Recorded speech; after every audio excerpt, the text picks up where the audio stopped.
Do you struggle to maintain weight loss but desperately want to feel good in your own skin, confident in your clothes, and improve your overall health?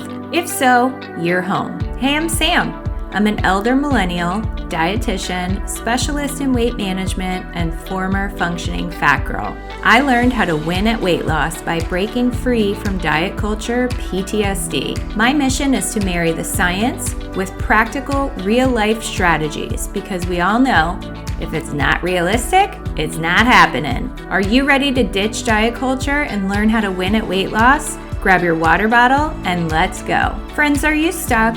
Do you feel like a weight loss failure? You need a breakthrough session. I'm so happy to be offering a 1-hour, one-on-one coaching session that I call the Winning at Weight Loss Breakthrough Session. This session is designed to break through the barriers holding you back from finally winning at weight loss. We dive deep into your current weight struggles, what's holding you back, and what your bags are, your big, hairy, audacious goals. You'll learn what the most practical, tactical, and realistic steps are you can implement immediately to finally break through and start achieving sustainable weight loss. You'll receive a completely customized game plan designed just for you, the recording of our session to keep forever, and an accountability follow-up 1 week later to see how it's going. This is such great value that I only have 10 spots per month available. Go to bit.ly/win at weight loss now to book your Winning at Weight Loss Breakthrough session. Stop spinning your wheels trying to throw spaghetti at the wall, pun totally intended, to find something that finally kickstarts your progress. Get your customized game plan and start winning at weight loss now. I can't wait to meet you. That's bit.ly, B as in boy, it.ly/win at weight loss now. bit.ly/win at weight loss now. Okay, let's hop into today's episode. Okay, so let's set the scene. You've declared enough is enough and set out on a new quest to finally get healthy and lose the weight. You stock up at the grocery store, you get your meal prep done for the week, you commit to those 3 to 4 days of exercise, and you're feeling pumped. Monday comes around and it goes super smooth, you hit all your targets, and you feel like you can conquer the world. And then Tuesday rolls around. And it turns out a vendor stopped by your work and dropped off trays of Chick-fil-A chicken nuggets, fries, and cookies. You brought your prep lunch, but you can literally smell the catered food from down the hall. What's a few nuggets anyways? It is the Lord's chicken after all. So you make your way to the break room where you tell all your coworkers you're just going to have a few bites because you're trying to be good. But they all respond by telling you, it's okay. One little catered lunch isn't going to hurt. You can eat your prep meal for dinner. But no, you push back and you say, you know what? No. I'm going to go back to my office and eat the food that I brought. And off you go, feeling so empowered that you stood your ground, did not give in to the glorious smell of those precious nugs and waffle fries. And as you're eating your lunch in your office, minding your own business, 2 other coworkers who weren't in the break room when you were there pop in and remind you, hey, guess what? There's tons of Chick-fil-A in the break room. Come get some. And yet again, both times you cringe and try to explain, well, I'm on a new diet. I'm just going to eat the food that I brought. And both times you get pushback and barely make it out of the conversation on top. Okay, let's get back to work. We did it. We staved off an attempt by a food pusher. We're doing fine. Everything's fine. We're all fine. And then Janet from HR walks in, busts in your office with 2 plates. One is full of the Lord's chicken, crispy waffle fries, and several cookies. And the other is a beautiful slice of birthday cake because, of course, it's Janet's birthday. And in true Janet fashion, she doesn't ask. She just sets the plates down in front of you on your desk and says, "You missed my birthday cake. Here's what was left over from lunch. Take it home and give it to your husband if you don't want it." And just walks right out. So you let it sit on your desk because you can't throw it away. Everyone will know and it'll hurt someone's feelings. Plus, you can't waste food. There's starving kids around the world. You tell yourself you're going to bring it home for your husband or your kids, and you try to focus on work, but the sweet smells of fried food and cake take over. And before long, you're plowing right through those plates like you haven't eaten in days. Son of a crap, Janet. Well, hey, friends. Welcome back to another episode of More Than a Number. If you're new here, I'm so glad you found us. And if you've made a home here, welcome back. Today, we're continuing the conversation from last week, but we're going to take it one layer deeper. Because last week, we talked about support, what it looks like, how to ask for it, and why it often feels misaligned. But today, we're talking about what happens when it doesn't just feel like a lack of support, it flat out feels like sabotage. Like, why does my partner keep bringing this stuff into the house when they know I'm trying to do better? Why do my coworkers, Janet, and friends keep pushing me to eat and drink when I've already said no? Why do people make comments like, "Oh, you can just have one. You're no fun anymore. Come on, just live a little." And I want to start here because this matters. You are not crazy for feeling this way. And you're also not weak for struggling in those situations. Because what you're navigating is not just food, it's people. I swear, I was never peer pressured into doing drugs like the DARE program warned me about in grade school as much as I've been peer pressured as an adult to eat. Who's with me on that one? So let's talk about what sabotage actually looks like. Before we go any further, I want to define it because a lot of people feel it, but they haven't actually named it. This can look like being offered food repeatedly after you've already said no 100 times. Your partner continuing to bring home those darn cookies. Friends or family making comments about your choices. People minimizing your goals. The jokes, the eye rolls, or the subtle digs here or there. And that's what makes this so confusing. It's often not like outwardly aggressive. It's subtle, it's repeated, it's normalized, which is exactly why it wears you down. And before we go into the what to do in those situations, we have to address the why. Because if you don't understand the why, you're going to take it personally and internalize it. And this is something that I, to this day, still struggle with. I definitely am a person that takes everything personally. And so I have had to work on this a lot. And in talking with my clients over the years, I know that I'm not alone. So I know a lot of you do the same thing. So we think like, why can't I just handle this? Why don't I have enough willpower? Why do I keep giving in? Maybe I'm just not disciplined enough. And that's really not the full picture.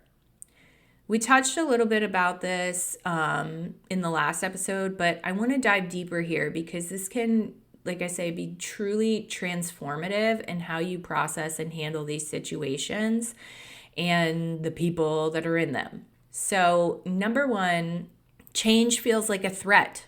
Change is scary. And when you change your habits, you're not just changing what's on your plate, You're changing routines, dynamics, expectations.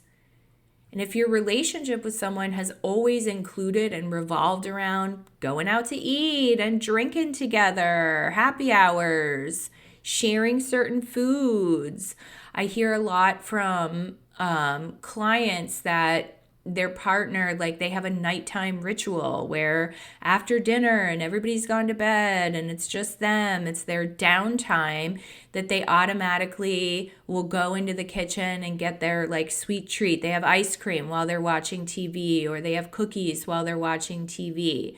So that is like a shared experience that has been an established routine. And now that's shifting. It creates a lot of tension, uncertainty, and discomfort for the other person.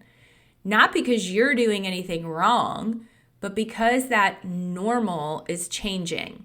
You're trying to create a new normal, and they're still hoping to hang on to the already established norm, which then leads to number 2, the fear of being left behind. And unfortunately, this is something people don't always say out loud because it's awkward. It's, it's like a blow to their pride, but it shows up all the time. If you start taking care of yourself, you start feeling better and gaining more confidence, someone close to you might think, are we still going to connect in the same way? Or even, are you becoming someone different altogether? And instead of communicating and expressing that fear, it manifests and comes out as resistance or pushback. And to us, it feels like sabotage. The next thing is something that I think is more true than people like to admit. I would venture to say this is probably the root of most pushback, but it stings the most, so people don't want to admit it to themselves. But your growth highlights their stagnation. I said what I said. And like I said, it really stings and it's uncomfortable, but it's the reality of it. When you start showing up differently, aka showing up in a positive way for yourself, it can shine a light on what someone else is not doing in their own lives. So instead of them being motivated or encouraged by your growth, they try to pull you back into what feels comfortable for them. Not necessarily because they want you to fail, but because it helps them to avoid addressing their own areas where they're falling short. So to reiterate, it's not actually about you. When we fully understand and make peace with this, it can be the most freeing feeling. When someone says, oh, you can just have one, what they actually mean is, listen, I know it's not a healthy choice, but I want it, and I'd feel a heck of a lot more comfortable if you would eat it with me. It's about their habits, their comfort, their most likely poor relationship with food. Not you, not your worth, not your discipline. And then number 5, the repetition wears you down. This is the part that most people underestimate. It's not just one comment. We can get through one food pusher's comment, right? Like, we're ready for that. We can say no thanks once. But it's the 5th time you've been offered something. The 3rd time you've had to explain why you're turning it down. The constant exposure to trigger foods that you've asked to keep out of sight. And that creates what we call decision fatigue. And in the recovery world, we call it white knuckling. Like, you can only hang on for so long and say no so many times, which obviously makes it nearly impossible to stay consistent. And then when we don't, and we give in to the food pushing, we immediately blame ourselves and beat ourselves up for lacking the necessary discipline or willpower, which just makes us feel crappy about ourselves and pushes us into that negative cycle of stopping and starting again, binge and restrict, on and off the wagon, however you want to put it. Constantly chasing a long-term solution with short-term tactics. That's what we do.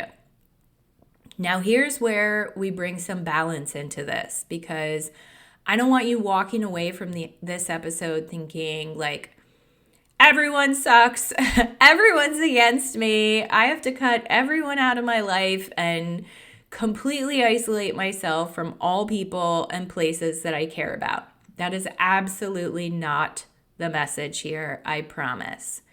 Two things can be true at the same time.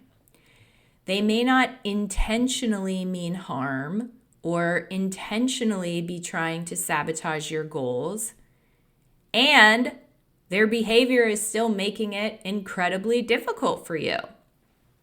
So, for example, the intent is, I brought your favorite crumble cookies home because I just wanted to treat you.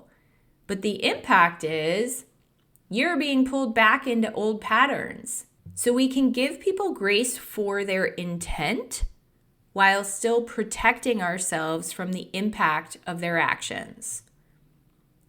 So how do we respond in those situations without completely blowing up our relationships? Because that's the goal here. We're not trying to create conflict or cut everybody off. We're creating clarity around what we need in our relationships or how we need to be supported by them. We're setting healthy boundaries in order to protect our goals. The following 4 strategies are just a few examples you can use.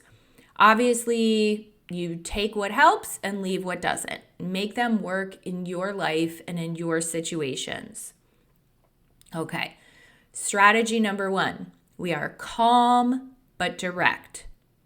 Instead of immediately snapping or shutting down, which is my signature move if I'm not careful, you can say, I know you're trying to be nice, so thank you for the intent, but actually this makes it harder for me. Number 2, name the pattern. Thank you. You know, this has been coming up a lot lately, and I think I need to be clearer about what I need, which brings awareness without blame. And then the big thing is that we need to redirect. So the third area would be, what actually helps me is so-and-so. So again, I like to always start with gratitude because it acknowledges to them that you do see the good or the positive intention behind what they're doing. Thank you. I know in the past I would have wanted my favorite treats when I had a bad day, but what would actually help me now is XYZ. If you could just be a listening ear to allow me to vent, or if you could go on a walk with me to process, whatever it is, that shifts from problem to solution. And then the fourth strategy, especially with coworkers or people who don't really warrant all of your personal life, you just keep it short and sweet. Not every moment needs a long explanation. You can say, no thanks, I'm good right now. No thank you, I have food.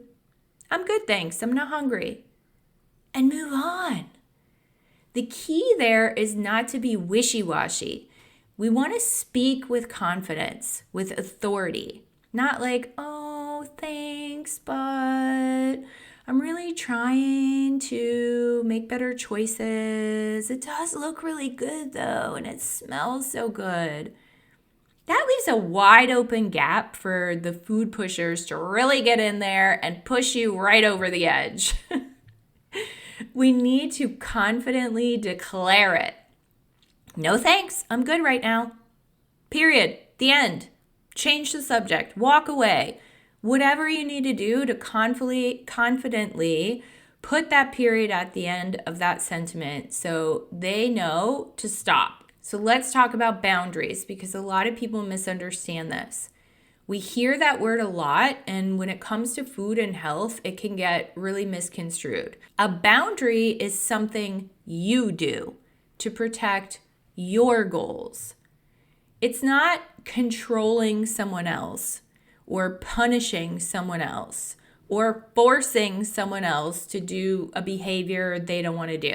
Some examples are, if that food is in the house, I'm going to store it out of sight so I don't see it constantly. If I feel pressured, I'm going to step away from the situation. I'm not going to engage in conversations about my food choices. Boundaries are how you stay consistent when your environment is not ideal to support your goals. And here's the part that might not feel as good, but is really empowering. You will not always have perfect support that you want or need. People are going to misunderstand you. They're going to push back. They're not going to get it because they're human. We're all human. But those are the moments where you build that self-trust. You build resiliency. You build perseverance and consistency. Instead of, forget it. They're making this impossible.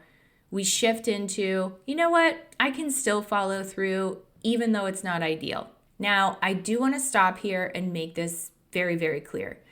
If there is repeated disrespect or dismissal of your goals or a lack of basic support, that's definitely something you want to pay attention to because it may not just be about food. It may be more about your relationship dynamic itself and necessary respect that you're not getting, communication. And I just want to gently touch on that and plant that seed. As I said in the last episode, that's going to be something that is unfortunate and a whole different conversation and should prompt you to go ahead and reevaluate those relationships. All right.